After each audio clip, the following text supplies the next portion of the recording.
Building. Hey. Welcome. Oh, we got the Band-Aid. Oh, let's get the Band-Aids She was out. injured already. Yeah. But this has been a minute in the making. You've been trying to get this done. I know, I'm sorry. I don't know who's to blame here. I think it's me. Yeah. And my lifestyle. I don't blame you. We're young, you feel me? So you got to enjoy yourself. Yeah. You got to enjoy yourself. And so I'm glad you took the time to meet with me today. You feel me? I know we don't know each other too well. We don't. But for the audience, I assume many of the people who are going to watch this are people that know you. Probably. Right? Well, hopefully not too many of them Not know too- me. Hopefully Yeah. just enough of y'all know me to the point where they're not like commenting like, she not telling the truth about that or something like that. Oh, look, I we know. don't get enough viewers. But hopefully this gets, look, I'm not there yet, but It's hopefully gonna this go gets to viral. that. We're gonna speak Exactly, it into at some existence. point. Yeah. Exactly. But I appreciate you coming. So tell us a little bit about yourself. Okay, so I was born in Cleveland, and then I moved to Louisiana, and I really claim Baton Rouge as home for me because things didn't really go well in Cleveland, and so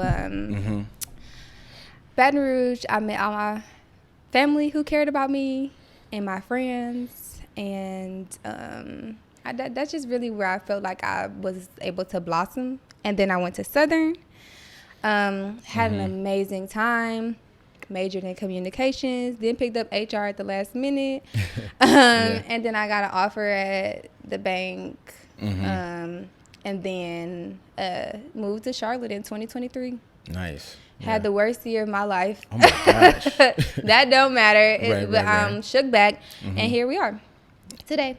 Okay, nice. Now, you went to the great Southern Yes. University. Southern that University. HBC. Southern University in Agriculture and Mechanical College. What made you choose that school? Because there's a couple schools in Louisiana, if I'm not mistaken. Like There's really a couple good of schools, but they not Southern. They not Southern. That's Right, how right. people say Southern. Southern. They say Southern. Oh, that's if too you in the Southern for South, me. it's Southern. Yeah, Southern.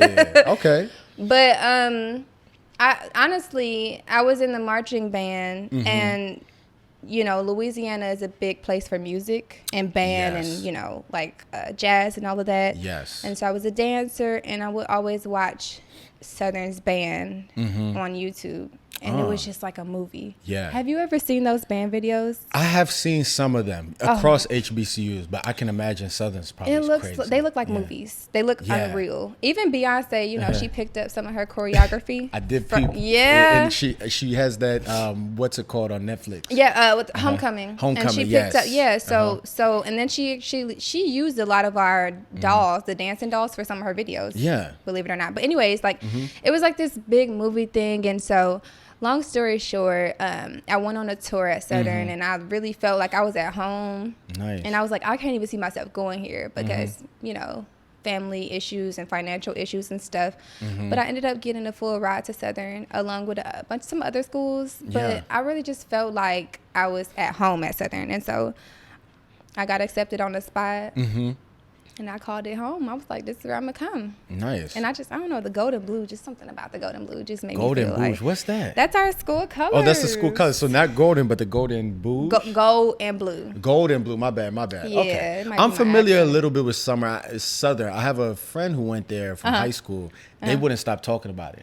And I never knew, like, It's lit. yeah, I was like, but you guys, that's when I found out about majorettes. Majorettes. I found out about Greek life because I didn't grow up knowing much about that. I found out about just HBCUs in general Yeah. because I didn't even know what those were growing up. And so, like, did you Oh know my all these things goodness. going into it? Or? Yeah, absolutely. I mean, being in a marching band, HBCUs are our main inspiration. Really? That's where, that's the hot spot Yeah. for like marching band and stuff. A lot of HBCUs are hot spots for marching band. So we would watch the marching bands to Yeah. get inspiration for like choreography Wow. or what songs we were going to play and stuff. Yeah. And we playing like, we're not playing your typical like orchestra songs. We're Yeah. not just playing these songs like Beethoven. We playing like Future. I peeped. And like we playing hip hop songs, some and that's shit. what we loved about like the college bands, the HBCU bands, is that they play real music that like turn up, our type of people. Yeah. And so I knew about it. I didn't know much about Greek life either. I just had family members who I grew up who were Greek, and when I got down there, I got a little bit of more insight on it and how it worked and stuff. But honestly, they kept the yard turned up and stuff. That's pretty much all I knew. And then I had like people who were like mentors of mine who were Greek too. So, but it was lit. Southern was lit. That's really the only way I can explain it. There were some hardships, and then you got the HBCU experience, and a lot of it is that people don't get paid enough, and that they've been there so long, and then they just get comfortable. A lot with our staff. You always hear about like financial aid, and we struggle with that, and so it was some ups and downs. It wasn't perfect, but I grew to love our experience because it was ours. It was ours. I feel so jealous. I went to a PWI. I went to a white school. But the funny thing about it, though, is you can go to a HBCU tomorrow, and you can walk up to a table or walk up to the building and be like, hey, and they'll welcome you. Or how you go to homecoming, be like, I'm your cousin, and you can get you a plate, and they won't be like, they won't do that. Yeah. I wish I knew more about that growing up, because for me, I didn't know. My parents are African, so I didn't know much about HBCUs. And so like the first encounter I had with one, I didn't even know really what to make of it. I just thought school is school. Yeah. You feel me? Yeah. So then that's what kind of led me to go in my direction. But had I known a lot more, I definitely would have went. Yeah. And so it's interesting though, like hearing yours, and I'd like to compare, because I had a buddy of mine who went to South Carolina State. Okay. And we sort of compared our college experiences like tit for tat. Okay. You know what I'm saying? So freshman year, you guys' dorm life, is it, you got to live on campus, I'm assuming? No, already as freshmen. you don't have to live on campus. That's interesting. I heard like Howard has like curfew for their freshmen. No, they do. Okay. There are certain HBCUs that are more strict with their housing. Yeah. Southern, you don't have to live on campus. I have my reasoning for why I think it might be, but we don't even have a lot of room. Yeah. And there were a couple years when I was undergrad where they had to put freshmen off campus. Oh, wow. Yeah, because it's just we don't have enough money to house all these kids. And especially there was this big wave of like this, just knowing what an HBCU is and stuff. I think a lot 2020 and 2021. Yeah, people around George Floyd, Yeah, people were like come into HBCU. They were like, you know what? If I'm gonna have to be on campus and be remote, I'm gonna go to an HBCU. So we had a lot of people transfer. And our freshmen weren't having to stay on campus. Okay, that's interesting. All right, and so then majors and stuff, I'm assuming, is relatively the same. You chose communications. I chose communications because I didn't know what the hell I wanted to do. I feel you. I was the same way. And let's compare the guidance that you receive, because I don't even know how it is at, did you go to a PWI? Yes, I did. I don't know what the guidance looks like at a PWI, but I would I would have loved for the guidance to look a little bit more personalized and just intimate when it came to an HBCU. Yeah. You get guidance, you pick up these mentors and things like that, but the spotlight is really on turning up or like I'll even say like the political life of an HBCU, like getting involved and stuff like that. They put the spotlight on that, and I would prefer them to put the spotlight on those things and how you can get involved in things, but how does that translate beyond school? Yeah, because a lot of what you see is you see these HBCU queens and HBCU kings, and you see SGA presidents who don't know how to translate that experience into a career. And they get this high at school, and then there's a drop off. Yes. And so I will say, like, the guidance and stuff, it's lit. Yeah. But if you don't have a parent or mentor going into the experience, it's easy to get caught up in the rapture. I don't I don't even think that's like unique to HBCUs, even like going to a PW. I think college in general, even when we were in high school, like we all have those people that peaked in high school. Yeah. You get the same people that peaked in college. And it's like those things that you focus on so much in those spaces, like you said, they don't translate to adult life. And we're going to get to adult life in a second. Because we're going to talk about, because we both sort of moved to Charlotte around the same time. And so, okay, that's interesting to hear that about HBCU life. I always find it interesting, competition amongst a monolithic group. So when you have, so I went to white school, so it's straight white people, we're Catholic.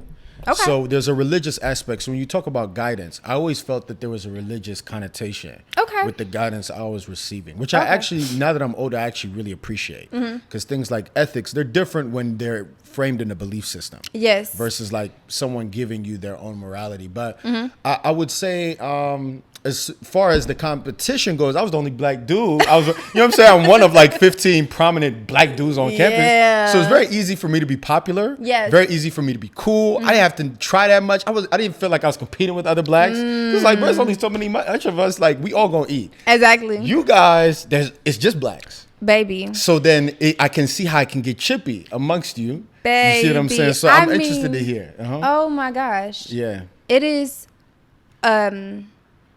intense. Yeah. And it forces you to be your best self. Like, in so many aspects, you go on campus, right? Yeah. And you think you the baddest thing walking. You think you the baddest thing walking. Right. Right? And it's a girl who gonna do her makeup better than you. It's a guy who dressed flyer than you. It's somebody who speaks more articulate than you. Somebody has a better GPA than you. And you just got it, and it makes you number one, it makes you appreciate black excellence, because you gotta be on your P's and Q's. Yeah. You know what I'm saying? With elections, you running against people who invest in their political platforms. With Greek life even, right? Yeah. There's so many people who go out for these organizations, D9 and non-D9, honestly, right? Because there's Greek life that exists on HBCU campuses that is non-D9. Oh, wow. But they go out, but it's black people. It's legitimate. You know what I'm saying? Who are on their P's and Q's, who go out for these organizations, and they are on it. And so don't come in there thinking, I'm black. I'm a black girl, and I'm on my P's and Q's. I can do my makeup, I can do my hair. I'm that girl. You think you the poster child? Yeah. It's a poster child already there, boo. Yeah, that's interesting, huh? But so instead of it's competitive, but it is all of us sort of pushing each other at the same time. But yeah, definitely don't think you're gonna come in there and be the hottest anything. Yeah, you just gotta be okay with just being your individual self. But yeah, all of the cream of the crop coming to one HBCU is like, it's 1,000 people. Yeah. You think you that person, and it's 1,000 people just like you, or probably better than you, honestly. Yeah. So then I have one last question for you on the topic. Yeah. And I'll sort of preface it with my thoughts. As I've gotten older, seeing the HBCU experience for people who've went, it always looks like it's life-changing. Yeah. And it always looks like it really forms a collective community around something. It does, yes. And so then I look at other areas of life and I'm like, man, we need just black-owned banks. Yes. Like straight up top to the bottom. There are some. Yeah. They're not as prominent as the big banks, right? Yeah, they're not like But there's FDIC Chinese banks that are just as prominent as these big banks. Yeah. Black people, we don't have that. Yeah. I'm like, we need black-owned law firms that are as prominent as the Morgan & Morgans and the whatever Stanleys. We need black-owned hospitals that are as prominent as the Atriums that's right down the street and the Navant Health. And I noticed that people who go to HBCUs understand that concept. We do. Right? I noticed, though, as black people as a whole, we sort of, like, it ends. Like, we'll go protest or we'll go be a part of a movement, but then it sort of ends there. There's a drop and then off. we go to our white jobs. You know what I'm saying? We go to our white whatever. We send our kids to the private schools. And I'm like, why do we stop here? Why don't we take it past? And so I want to get your thoughts then, as someone who went to the HBCU, has experienced that. Yeah. What would you like to see black people do past that you feel like could form a similar community? Because when I went to a HBCU campus, that was the first time I really was like, I didn't feel black. I just felt like me. You know what I'm saying? To a degree. Wow. And the same thing, I feel the same way with Africa as well. So I'm like, how can we get to a point where we can form other places? Like, what do you just see you wish black people did? What do I wish black people did? Number one, I wish we would give ourselves more grace. Because there's a system in place that there's a purpose in that system for you to fall through the cracks. Yeah. So we have literally been displaced from our homes and placed in a system that is set up a certain way so that we are to fail.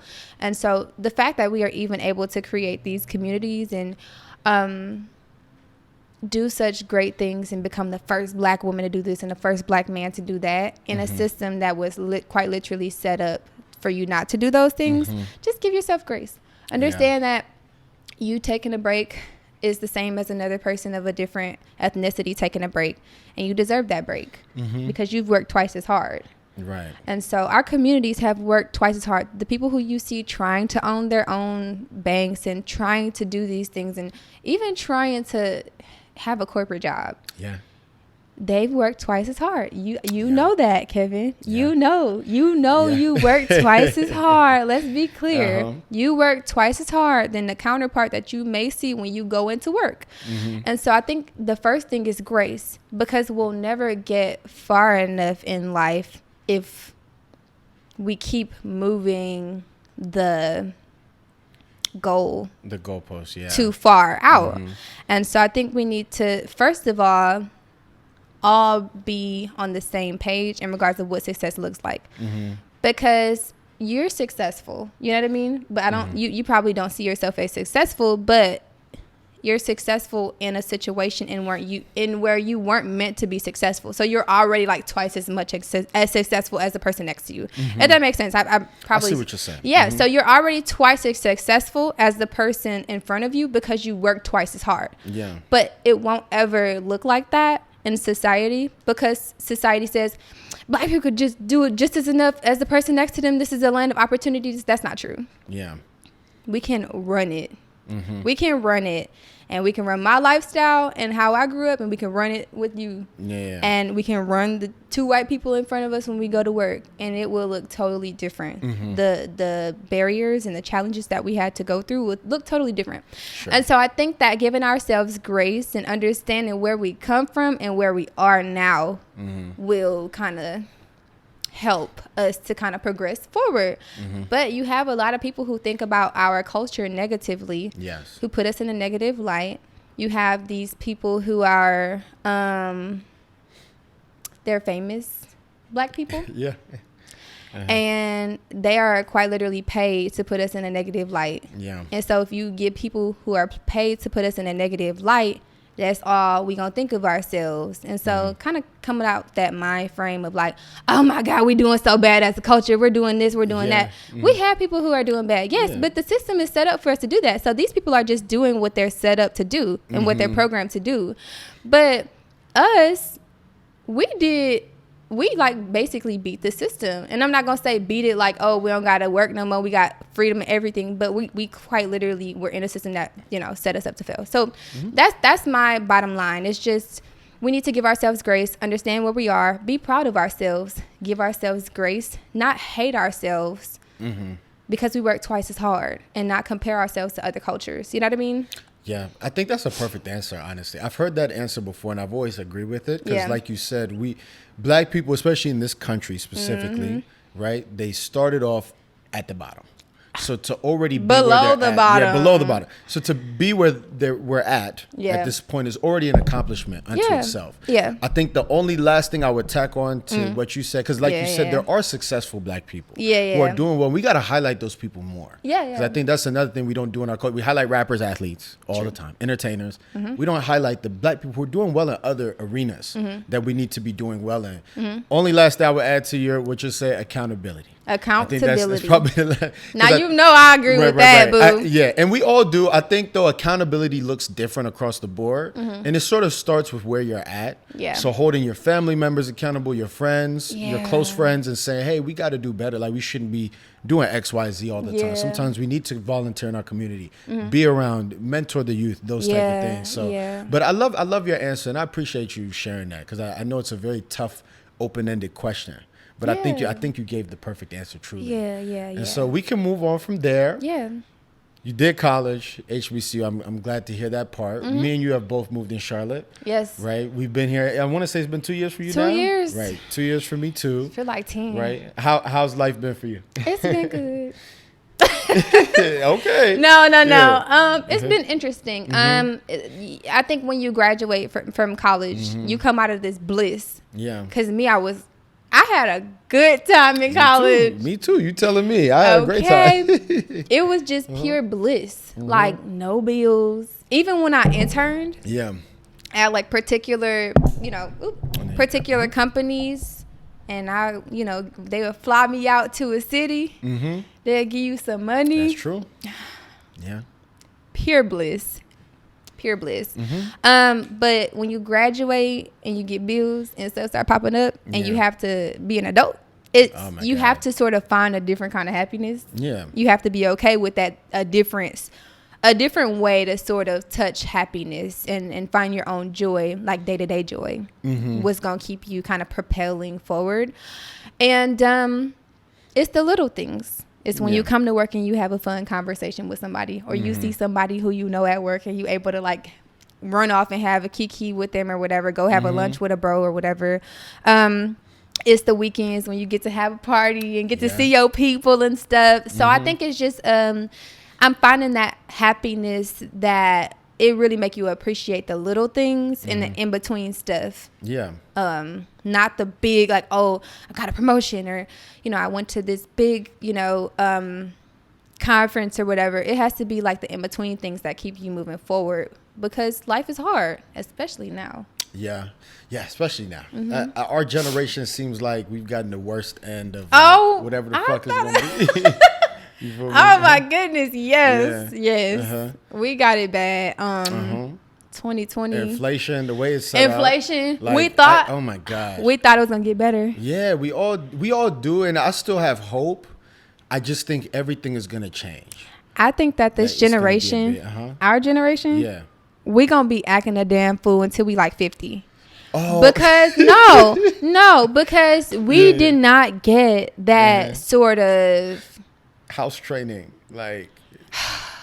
I don't want to say that. I want to say like we ain't get them 20s. Yeah. We ain't getting the 20s how our parents got the 20s. Yeah, or how our older cousins got the like. Just to goof off the whole time. Just to goof off. We can't. We have to be serious. We have to be on our shit. Pretty serious. Excuse my language. But like, you can't miss a bill in this economy. No. You can't. You got to buy groceries. You cannot slip up, especially people like us, right? Yeah. Who we see ourselves as we hold ourselves to a standard, not nobody else, but we hold ourselves to a standard, and we're trying to do great, but doing great is 3 times harder than it was a couple years ago. You know what I mean? I see it across the board, because now it's to the point like our parents, I feel like in their 20s, they got to experiment a ton. Do a whole lot of shit. They could quit a job here, get a new one. Quit a damn job. Can you quit your job? No. In this generation, if you get something good, you kind of gotta like you have to hold on to it for dear life, because it's really. I tell people all the time, you're really like they say people in this age right now, you're 2-3 months from like homeless very quick. Oh yes. You know what I'm saying? A couple bad expenses, medical expense, rent here, and it can be done. Lose a job and it's over with. So it's not to be political. It can get right. No, you can be political all you want. But they're trying to eliminate our class, so we are quite literally like fighting the back. Middle class. Yeah. I see that too. I agree with that. I think it's the gap in wealth. It's getting crazy. Like I tell people, race is a factor. Yeah. But now wealth is an even more important factor. Wealth is the factor. Now, there are certain races, especially in this country, that have had access to wealth for longer. Yeah. So they're naturally going to have higher wealth. And in this moment of the economy, they're not affected as much. Right, because it's built off of a generation after generation type thing. And I hate to be, cliche, but that's just how wealth works. That's what it is. People can pass things to you. The generations that haven't had that, maybe you're 2 generations of a household. Like I'm first generation American. I'm first gen. So I'm going to be the first person to even build anything here if there's even anything to have here. And so it looks like it's going to be tough. But I think, though, like you said, our generation, it seems like we're going to be goofing off a little longer in our 50s. And I think that's a big problem, because since we have to be so serious, it requires us to be way more disciplined than the previous generation when it comes to spending, when it comes to partying, when it comes to what you choose to enjoy. Yes. Because I'm like, bro, for all the shit we give our parents generation, they were not taking trips to Germany, South Asia in their 20s, right? That was something that came up later. I see people 22, 23 do that time. I'm going here. I'm like, bro, you need to spend your money. Like, have you invested first, right? Like, you need to do those things first. Then you can begin to talk about. So it's taking, you know what I'm saying? Yeah, I've seen that too. I've seen that. They be trapped, baby. Yeah. Our generation, I don't know where this money coming from. Man, I don't know where the money come from. Somebody show me. Look. I you let me know when you find it, Kevin. No, we was talking about it though on the way up here. You said you gonna do a free photo shoot.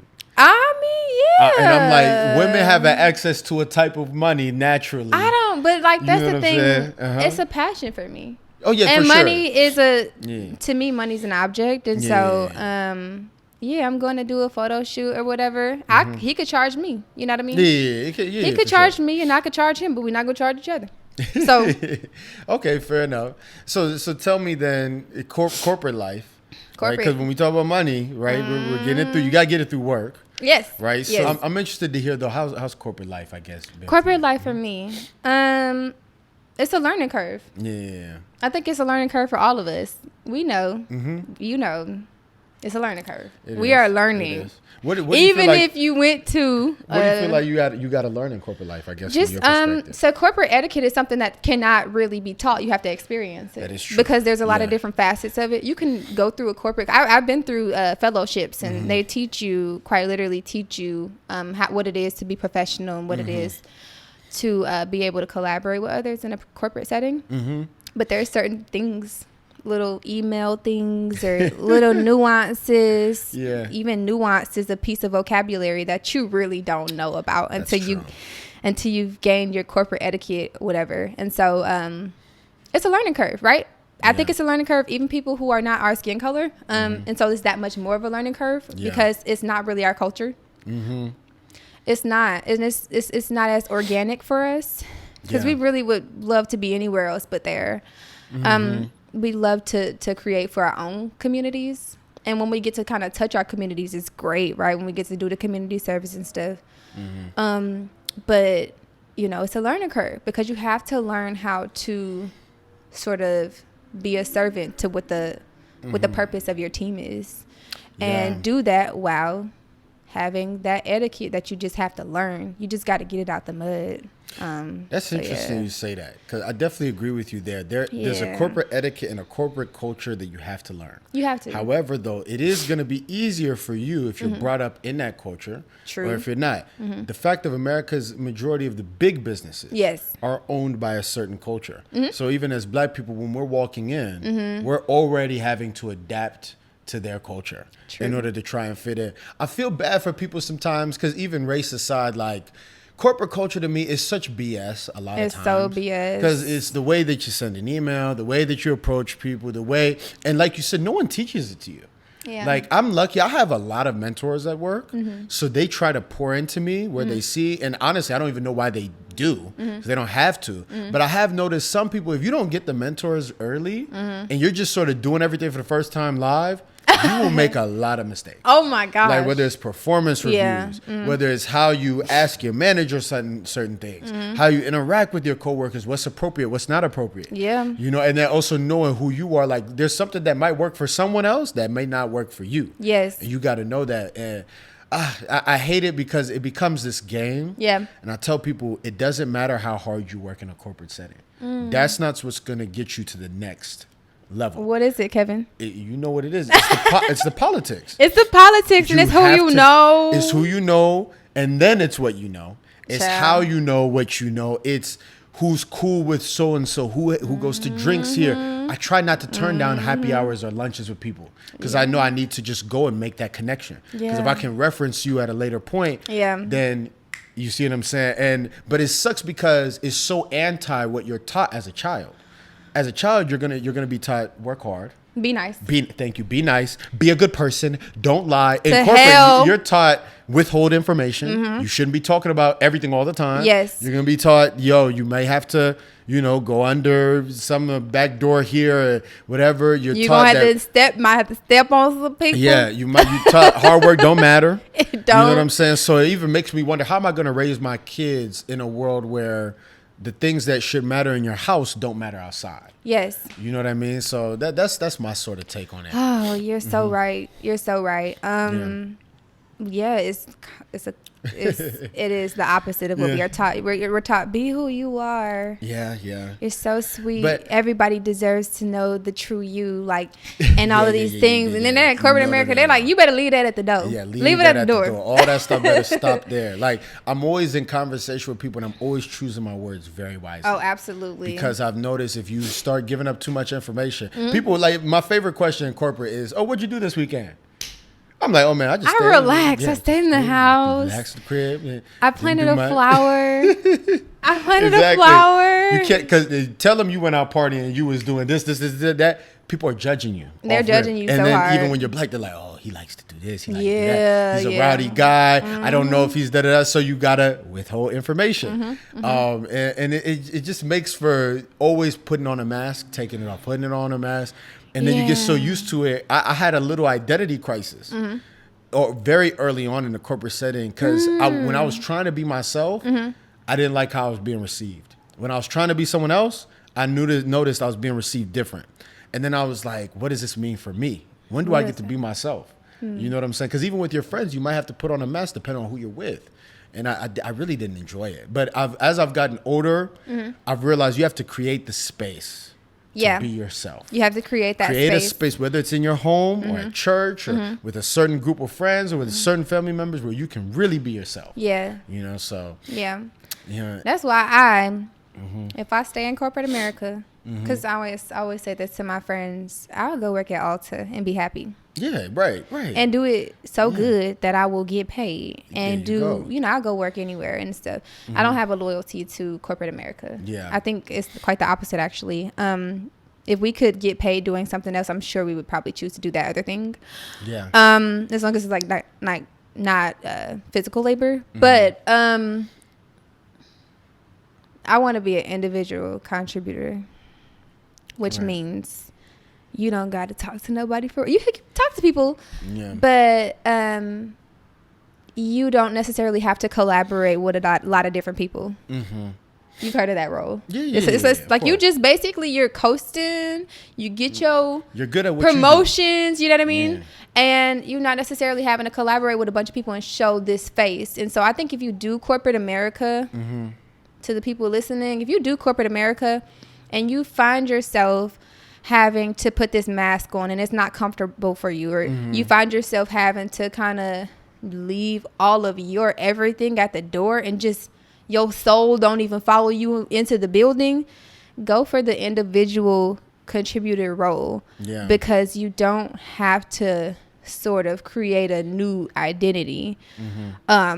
If you love to collaborate and you love to be around the people at work, great, fine. But like if you're like us and you sort of feel like you're putting on a mask, find those roles that you don't really got to fool with people. They're out there. That's true. They're very much out there. I am actually under someone right now who is that. And they're probably happy. They probably just bliss. They probably be getting on the call like, how you doing?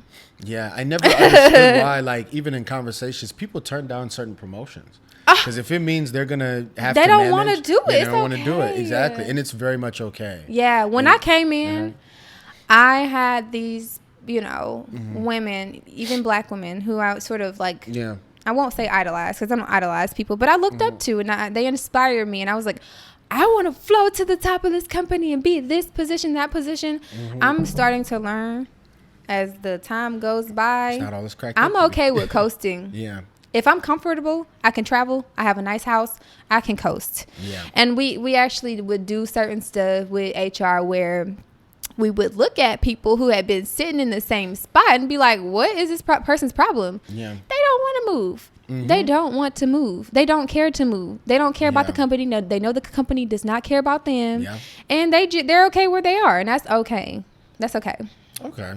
And so you wrote down an interesting topic that we have here. What do we have? Dating in corporate America. Dating. Oh my God. And let's make it more. General. No. Okay. Dating in corporate America. All right. And let's do dating black people in corporate America. Okay. But it's interesting. It's funny. To me, it's so hilarious. Let me hear your take. I mean, I just feel like what the hell do you do? Like, do you say, I want somebody on my level. So this is a huge company. So I mean, go to events and stuff like that. And if you happen to see somebody fine, do you say, hey, and start that off? I've had people approach me. I can imagine. In professional events or even on LinkedIn. They're like, I work at this company, you work at this company. We'll be perfect. I keep hearing about people hollering at LinkedIn. It's mind-blowing to me. It happened for the first time. Right. This year. And But what I don't understand, I'm sorry to cut you off. No, you're good. You're good. Me personally, I've always had a rule myself. I do not date people I work with.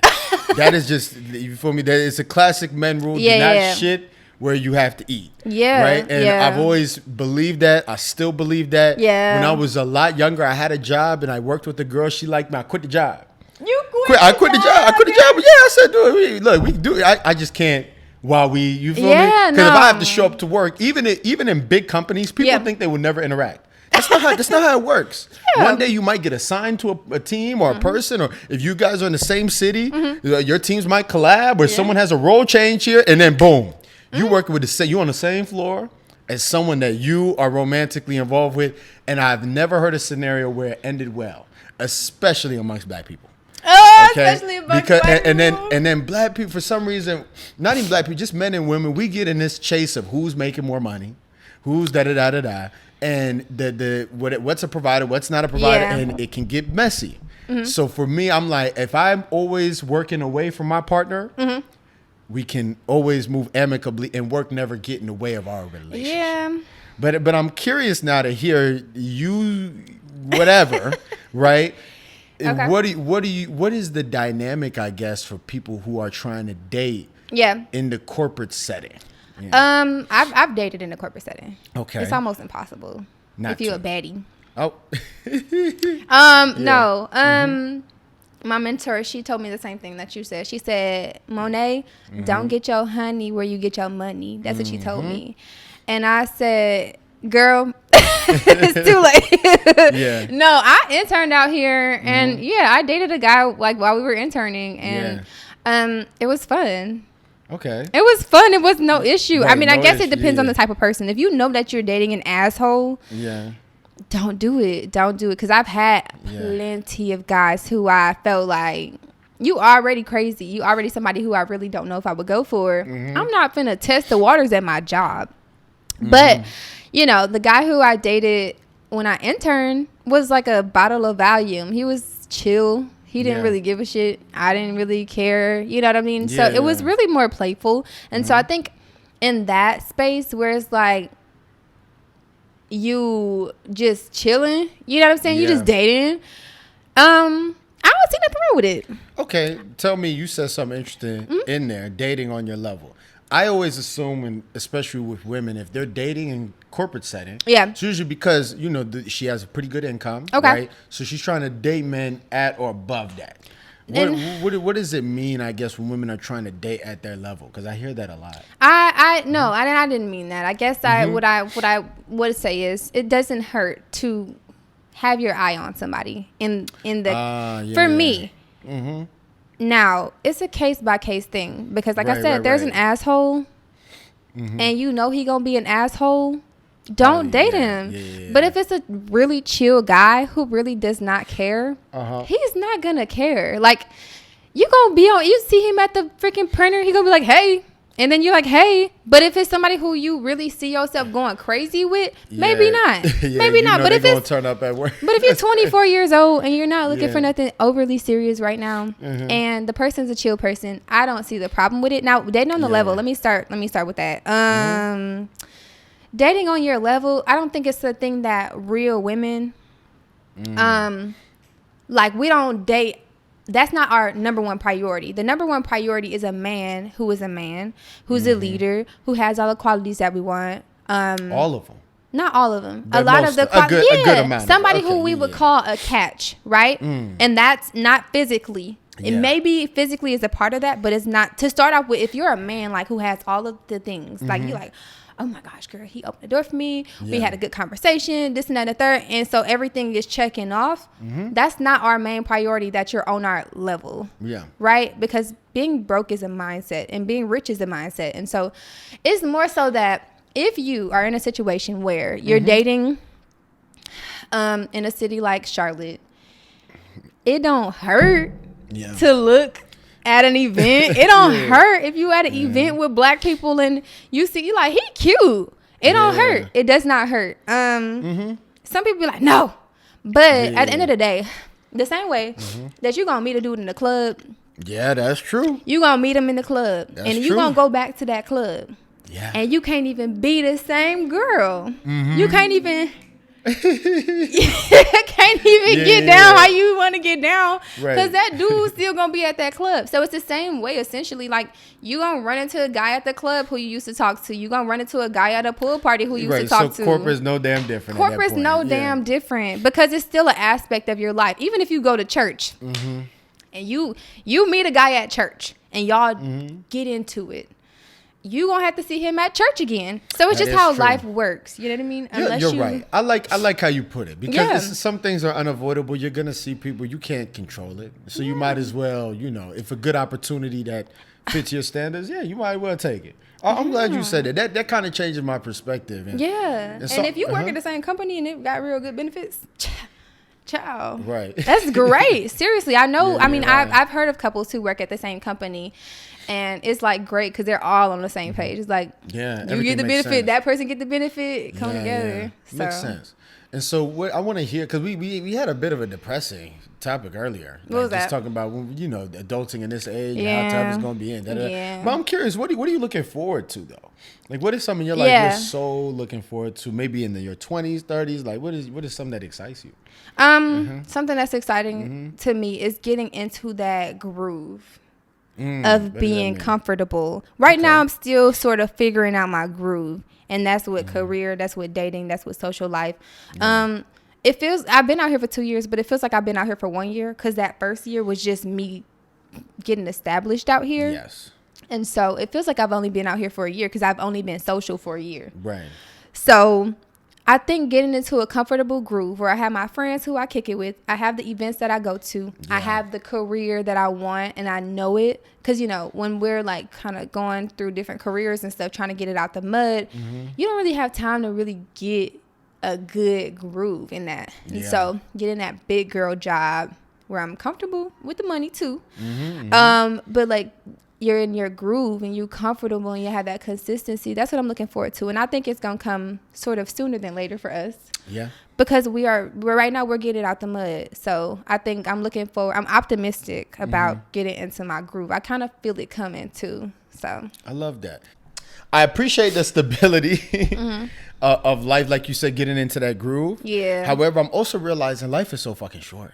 Like, it's so damn short. It's short, yeah. And so part of me, as much as I'm excited to get in my groove, I'm also excited to just make myself uncomfortable and try new things. Yeah. You feel me? That's why, like when you ask, why are you moving? I'm like, I need something new. I want to try something different. You feel me? And put myself in a situation where I got to make new relationships in a bigger city, do bigger with even this, and try harder at new things. And, because like I don't want to leave any stone, I feel like, unturned. Unturned, essentially. Not that I have to go skydiving. I'm not going skydiving. I'm not doing You're not going skydiving? No, I'm not either. If I'm going to put my life at risk, it's done for me. But I want to do all the things I've always felt like I should try that at least once. See how it feels. And maybe if it's a thing, it sticks. If it don't, it don't. You know what I mean? So gotta try a new city. Yeah, I'm not staying in Charlotte. What city would you live in? Let's go to Dallas. I could see you in Texas. You do give Texas heavy. I have family who live in Dallas. They're not from there, but I have a couple. 4 girls in college? Yeah. Which is very How the hell crazy. did you do that? Everyone I don't know. always ask me that. I mean, I went to go tour a place for them, and they had an extra room. So they was like, Kevin, would you be down? It was mad cheap. I said, hell yeah, I do it. And I knew that women are clean. They're clean. So men, for the most part. For the most part, especially like in the comment space, I knew that women. Women can be peaceful. Yeah. You know what I'm saying? Men, we can get very rowdy sometimes. So I did it, and it was actually a great experience. I'm not gonna lie, they were the best roommates to this day I probably ever had. Wow. Yeah. We had some things happen because women are naturally there's drama. When women bring around men. So you feel me? You gotta deal with them bringing around men a lot. Who the hell is this? Yeah, you're like, who this nigga? This nigga outside? What's going on? But other than that, though, it was really dope. We threw the best parties. Y'all threw parties? Oh my gosh, we threw so many parties. We had a house. You feel me? And like honestly, that was one of my favorite experiences. I would encourage any dude who has the discipline, because the other right, because that's the other thing. People are like, Kevin, were you dating the girls? Like, were you sleeping? I'm like, no. Like, we were strictly friends, so we kept it at that. And it was super fun. Like, you feel me? But what was your roommate like? Did you have roommates in college too? So my first roommate I had in a dorm. I stayed on campus all 4 years. Unheard of. I didn't have a car. Yeah. Okay. Fair enough. So I had a roommate for my first 2 years. I had my first year I had a roommate. She was so sweet. Mm-hmm. It was so funny because like I got to the dorm and it was just me, and we had these things called orientation parties. Oh, nice. Where we go to the basically the center where they play basketball. Mm-hmm. The mini dome is what we called it. Yeah. And we go have a party. And so she wasn't there. And baby, I got some good sleep. I was just walking around like, this is my dorm. Like, and then she came the next day and I was like, oh. But we ended up being really cool. She was so sweet. She had a TV and I had snacks and stuff. So, it was an even trade. She was so sweet. She would bring me food and all types of stuff. She had her little moments where she would have guys over and stuff like that. That was the only irritating part. Yeah. Because if I talked to guys, I would just go to their shit and she would bring dudes to her shit. Yeah. I kind of see how that gets sticky. Ciao. So, but for most of my college experience, I didn't have a roommate. Mm-hmm. This one girl got moved into my suite. I'm so territorial. Yeah. I was a RA. You know what RA is? Yeah, I know what RA is. So I had my own suite. A whole suite to myself. Really? 4 rooms, 1 bathroom. It was a suite. So I had it decorated how I wanted the suite. My refrigerator was in the suite. Yeah. It wasn't in my room, it was in the suite. And so it was cute. I had it decorated real nice, lights and everything. And this girl moved into my suite. And y'all, she was so nasty. I called her little dirt. No. Because she would leave Band-Aids on the floor in the bathroom. She it was just nasty, y'all. And she would smoke out the bathroom. Mind you, I don't mind. Do you? But she would smoke out the bathroom and leave a chair in the bathroom. Yeah. Her roommates, not roommates, but her people would come in and like move furniture. And she'd move furniture for them. Like if they was too tired to drive home or too drunk, she would move my motherfucking couch in the... That's crazy. So I ended up going to report her a few times because I'm like, she gotta go. She gotta go if she wouldn't flush the toilet. Oh my God. And so I reported her, y'all. Do y'all know they tried to call me a bully? They were like, because I guess I'm pretty. Since I'm pretty and I look good and I was popular, they tried to say I was bullying this girl. Mind you, I would take pictures of the stuff because the person over our dorm, he was like, you know what, take pictures of the stuff. So I took the pictures of him and I guess this bitch got cool with him. Oh no. She got cool with him and he was like, yeah, you're bullying. Yeah, I'm bullying. Yeah. And I'm like, how am I bullying if she's just dirty? Like, I'm not, I'm a sweet person. And he knew I was a sweet person too. So it kind of backfired or whatever. I had to move to a different room. And the room ended up having 2 more people, but they were both put together more clean than she was at all. So she ended up, no, I think she actually got moved too. Yes. She got moved too. So neither of us could stay. But they called me a bully. I said never. But the experience with her not flushing the toilet, leaving like just being very dirty and just being very loud, it made me never want to stay with nobody again for the rest of my life. Yeah. And so I had not had roommates out here. I feel that for sure. I've loved living by myself. And yeah. I'm so sorry. No, you're okay. There's gonna be so much editing to this one. Yeah. Can the other microphones picking her up? Do you think? Shouldn't, no.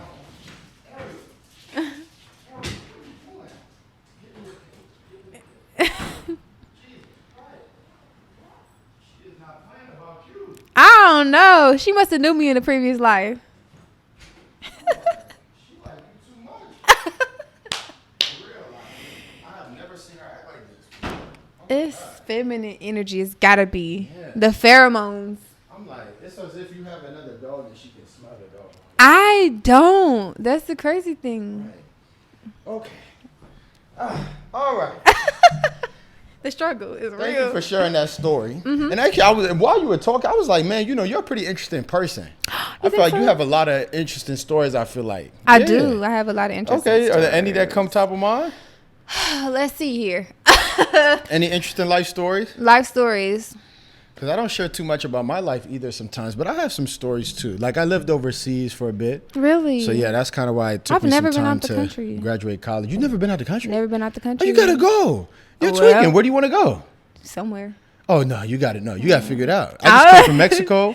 I will go out the country. I mean, I had a rough upbringing, and so I had to prioritize different things. And I'm literally just not getting to a point where I'm like, I got my own stuff and everything. Really, I mean, I bought my first car in 2023 when I came out here. That was my first car I bought, and then I got my license in 2022. Oh wow! Yeah, I taught so you ain't know how to drive for the longest.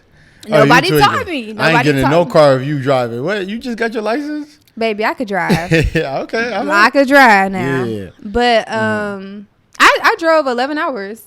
Oh my gosh! I drove to Louisiana, and I was pushing. I was punching it. But no. What were we even talking about? I was just saying. I feel like you have very interesting stories to share. A very interesting you seem like someone who has interesting life. Like there's so many things. You have to give me a category. Okay. Honestly, give me a category, and I'll. I like that. I should do that. You should do that. You should do a segment where you give somebody a category. Yeah. Okay, tell us worst first date experience. Worst first date experience. As a lady, I feel like that comes natural. All my first dates were good. Oh my gosh. No. Really? All your first dates were good? Don't say good. You were good. I'm talking about the whole thing. No, but the person was great. Okay, people are putting on their best act for you then. Listen, on the first one at least. Now, come on now, Kevin. Now, they put it together. I have some crazy one. My worst first date experience, I was in college. A girl approached me, very, good looking girl. Right. I was actually surprised she even liked me. I never got that vibe. That's how it be. That's how it be. I never got that vibe. I was like, oh, okay, type. So then, she said, yeah, Kev, I'd like if we did something. I said, all right, let's go out to eat. Where do you want to eat? Probably that's when I learned as a man, you should never ask a woman where she wants to eat. If you're taking her on the first date, I know I want to eat. You should take her. Right. Is that because y'all know what y'all want to eat? It's going to be the most expensive shit in the damn town. Really? That's how you know. Like, listen, honestly. I ain't gonna. No, because I might be. What's the word? I might be putting some of my girls I know out there. Right. But I mean, if she say the most expensive shit. She's trying. It wasn't. No, here's the thing. It wasn't the most expensive shit. But in college, everyone's broke. True. So if you even say, let's go to Chili's, you might be pushing it. Where you want her to go? I'm sorry. You might, huh? What did you want her to say, McDonald's? No. But I thought we was going to do, and y'all going to laugh at me. The girls going to kill me when they hear this. We are. But I thought we was going to do something slight. Like, let go get a sandwich at Subway. A sandwich I know that sounds Subway? Crazy. But it was because my thing is this, and I need to hear with women, first dates. Yeah. If we don't know each other like that, it should be very casual, in my opinion.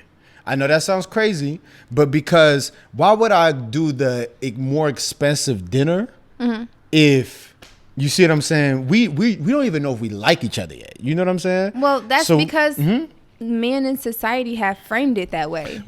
Y'all did that to y'all self because honestly, a grown ass woman who got her own money, you could take her motherfucking rock climbing, get her an $18 ticket to go rock climb. You could take her to the movies. That's true. Those aren't that expensive though, right? True. And see, now you're gonna kill me when you hear the name of the restaurant. I'm gonna kill you. All the girls was talking about on IG. Go ahead. She wanted to go to Cheesecake Factory. Oh please! I've never loved the Cheesecake Factory. Right, I never have either, and I had but never been. But that's expensive for college. Though. It's very expensive if you're in college, like me. So I said, all right, let's do it. I thought Cheesecake Factory was like, do it. Whatever. You know what I'm saying? And we got there, two appetizers. She done lost her damn mind. Entree and dessert.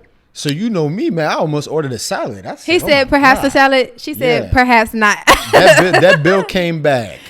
Man, I had to text the group chat. I was like, nigga, yo, I might start washing dishes, bro. It's about to get Dang. Yeah, and so for me, but here's the thing: it wasn't a bad date. Yeah. It was just the pressure on my pockets was so crazy. Aww. At that time, I wasn't even like 20. I think I was 19. Yeah, I was 19.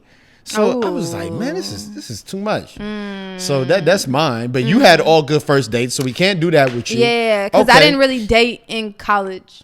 Okay. I had a 2-year relationship in college, and then outside of that, just kind of held it out. Okay.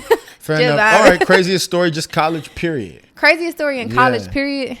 Craziest party, function, this happened, that, or something happened in the college community. You was like, oh.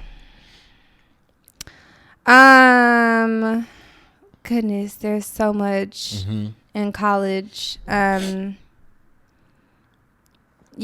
Because I feel like if you go to a HBCU, I've always heard crazy stories. Like what? Go to HBCU. Like what? And my homie who came on the pod, I don't even want to air out his business. Okay. I mean, it was so crazy. I was like, oh my gosh. But we had a more broad conversation just about even basic things. Like I told him, PWI, you show up, man. Bro, I used to wear wife beaters to class because there's really no to hell no. Yeah, HBCUs, you guys be so fleet going to class. I'm like, bro, I couldn't even do it. They think I'm homeless. I get arrested. They be trim. Yeah, y'all be styling. I'm like, where's this coming from? Oh, I founded my own fashion organization on campus. Actually. Oh my gosh, really? Yeah, it took a lot. There was a huge back and forth. I was going back and forth with the faculty because they wasn't trying to give my organization money, and my organization was getting a lot of attention. Yeah. And so, long story short, this is a pretty good story. Actually, I could turn it into a book if I wanted to, but right. So when I came on campus as a freshman, we had these homecoming fashion shows, right?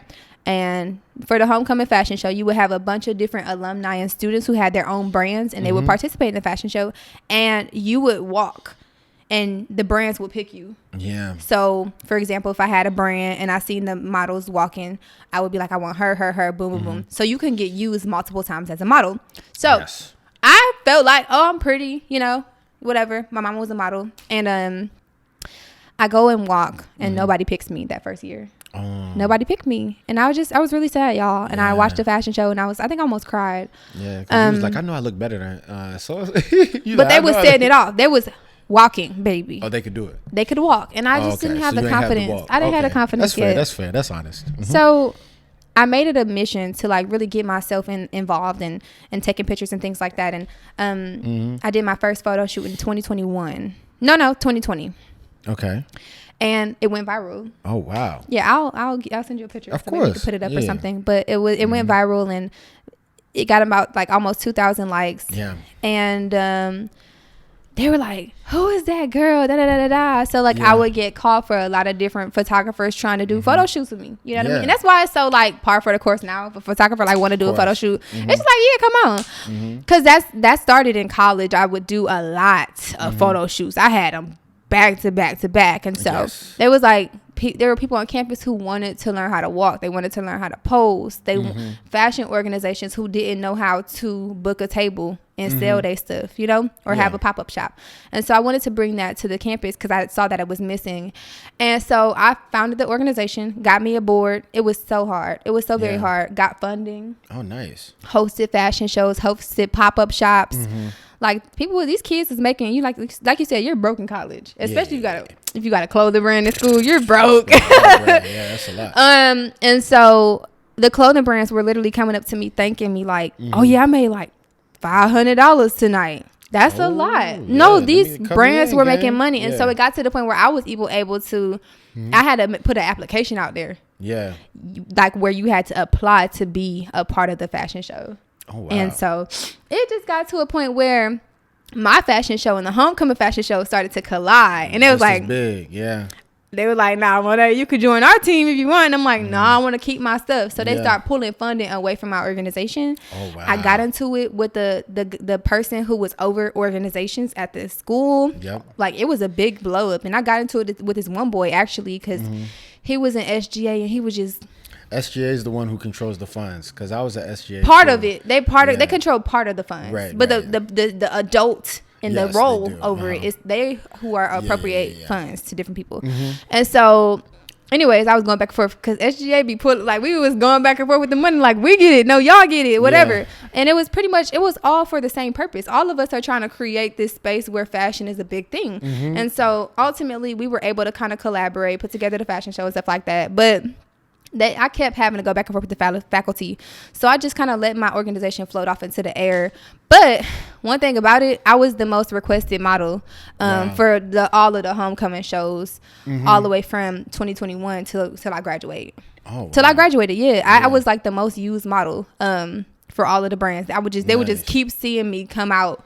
And I had videos and stuff like that. I could send them to you, but they would keep seeing me come out. They'd be like, there she go again. Right. So it really was kind of a drop off when I came out here.